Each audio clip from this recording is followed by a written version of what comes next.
in western Turkey had a large Christian population at that time, which is improbable. Second, if this passage is referring to Christians, then it is also saying that Christians sacrificed victims and sold their flesh.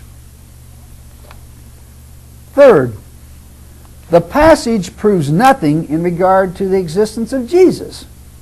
It only affirms the existence of Christians. Just because people believed in Jesus doesn't prove he was a real live human being at one time. Fourth, the passage implies Trajan was not acquainted with Christian beliefs and customs, despite the fact that Christians were quite prominent in his capital, Rome. Fifth, Roman laws gave religious liberty to all. Trajan was one of the most tolerant of Roman emperors. Before the Emperor Constantine, before he came on the scene, there was not one single law against freedom of thought. 6. The letter is found in only one ancient copy of Pliny the Younger. And lastly, this letter was first quoted by Tertullian, and the age immediately preceding Tertullian was notorious for Christian forgeries. For these and other reasons, this correspondence was declared by experts to be spurious or fraudulent even at the time of its first publication in the 16th century. More passages could be cited from other authors regarding the alleged existence of Jesus of Nazareth, but there is no need to belabor the issue.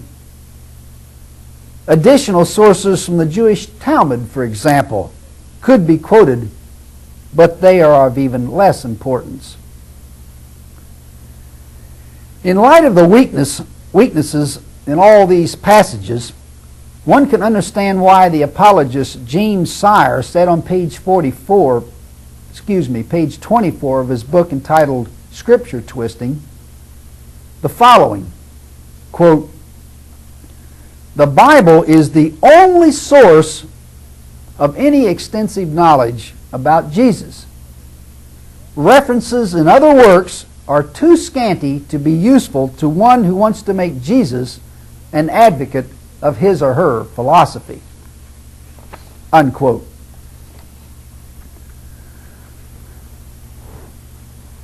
So in summary and in essence, what can we conclude from this program regarding the existence of Jesus? First, not so much as one single passage allegedly written within the period Jesus supposedly lived can be used to prove he really lived. Second, Judea was a Roman province, and all of Palestine is intimately associated with Roman history. Yet the Roman records of that age contain no mention of Jesus or his works. Third, except for 2 forged passages in the works of a Jewish author and 2 disputed passages in the works of Roman writers, there is nothing to be found that could be related to Jesus Christ. Lastly, what can Josephus and Tacitus prove? At the most, they merely show that at the end of the 1st century, not only Christians, but Christian traditions and myths were known at Rome. When Christianity originated, however, and how far it was based upon truth, can never be discovered from the works of Josephus and Tacitus. And on top of everything else, those who examine the Bible itself, especially the New Testament's epistles, will find that nowhere in any of the early Christian documents is there any reference to the historical personality of Jesus, from which we might also infer that the author had a close acquaintance with him. His life as it is described in the Gospels in all its human detail, seems to have been entirely unknown by these authors.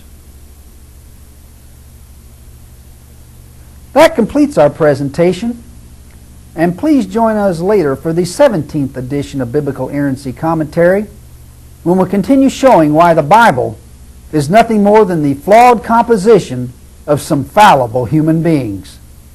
Thank you for listening.